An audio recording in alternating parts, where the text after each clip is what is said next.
दुनिया इसे मोहब्बत की सबसे खूबसूरत निशानी कहती है, लेकिन क्या आपने कभी सोचा है कि जिस इमारत को प्रेम का प्रतीक माना गया, उसके पत्थरों के नीचे कितनी अधूरी कहानियां दबी होंगी।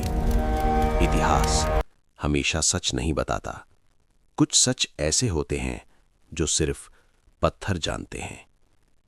साल 1631 मुगल साम्राज्य अपनी चरम शक्ति पर था और उसी समय एक मृत्यु ने इतिहास की दिशा बदल दी।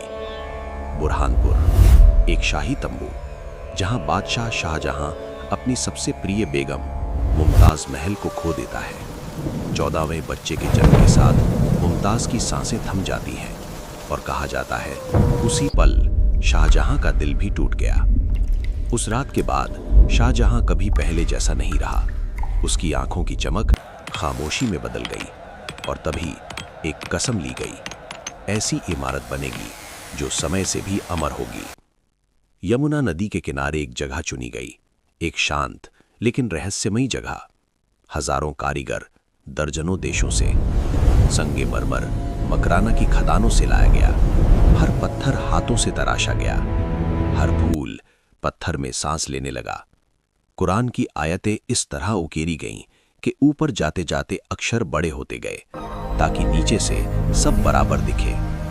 ये सिर्फ कला नहीं थी, ये गणना थी, ज्ञान था और भविष्य की तैयारी थी। चारों मीनारें जानबूझकर थोड़ी बाहर की ओर झुकी बनाई गई ताकि अगर इमारत गिरे तो मकबरे को नुकसान ना हो। प्रेम जो विनाश तक का हिसाब रखता है। 20 साल, 21,000 से अधिक कारीगर और अनगिनत कहानियां जो कभी लिखी नहीं गई। कुछ कहते हैं कारीगरों के हाथ काट दिए गए, कुछ कहते हैं ये सिर्फ डर की कहानी थी। सच क्या था? शायद वो भी इन दीवारों के साथ दफन हो गया। जब ताजमहल पूरा हुआ तो वो सिर्फ एक मकबरा नहीं था, वो एक संदेश था। लेकिन समय किसी का नहीं होता। शाहजहां का बेटा औरंगजेब, उसी ने अपने पिता को आगरा किले में कैद कर दिया। कहा जाता है शाहजहां रोज एक खिड़की से ताजमहल को देखता था। एक बादशाह जो पूरी दुनिया का मालिक था लेकिन अपने सपने तक छू नहीं सकता था।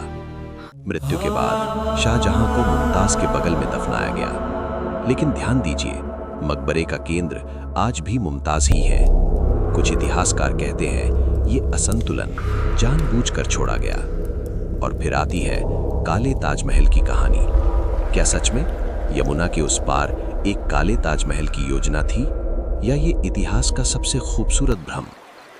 सदियां बीत गईं, साम्राज्य मिट गए, लेकिन ताजमहल अब भी खड़ा है, चुपचाप। हर रात चांदनी में उसका रंग बदलता है, जैसे वो कुछ कहना चाहता हो। ताजमहल सिर्फ प्रेम की कहानी नहीं है, ये एक सवाल है। क्या अमर वो प्रेम होता है या वो दर्द जिसे पत्थर में बदल दिया जाए?